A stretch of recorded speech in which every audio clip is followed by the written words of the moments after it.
April 5, 1943. 79 B-17 flying fortresses of the US 8 Bomber Command soar across the English Channel. Their target, the Minerva car factory in Morsel, a suburb of Antwerp, once a symbol of industry, is now a German fighter plane repair facility. The weather is clear, a perfect day for a high-profile raid.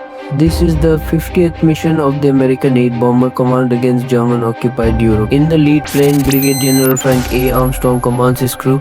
Suddenly the call comes. Over Ghent, the shadows of Bf-109s from Jeg-26 streak across the sky, closing in on the formation. The lead B-17 is the first to face the assault head-on.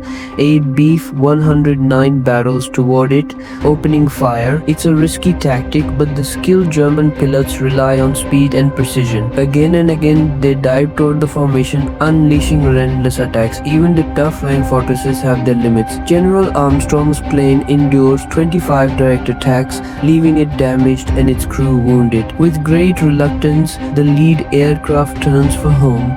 Ever wondered what it's like to pilot a legendary B-17? Try War Thunder, the ultimate vehicle combat experience, with intuitive controls and over 2,000 detailed vehicles, including planes, tanks, helicopters, and ships. War Thunder immerses you in breathtaking 4,000 battles. Back in the skies, the remaining B-17s fight to stay in formation.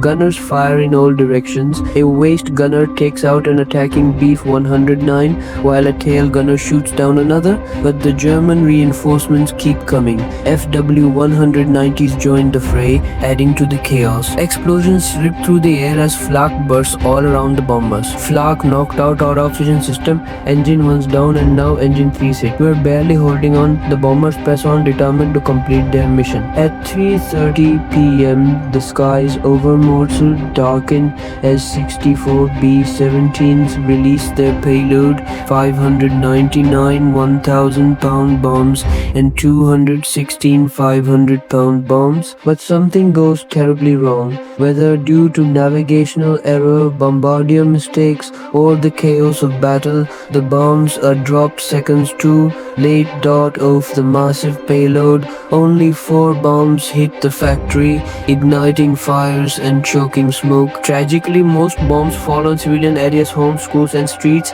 936 civilians are killed and over 1,300 are injured. Morsel lies in ruins.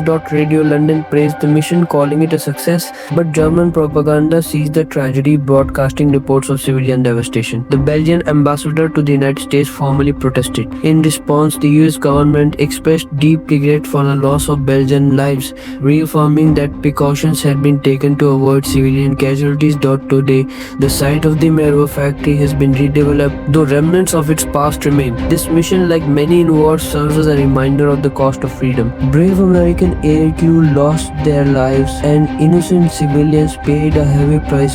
History allows us to reflect on these events, to honor those who fought, and to learn from the tragedies that unfolded. Thank you for watching.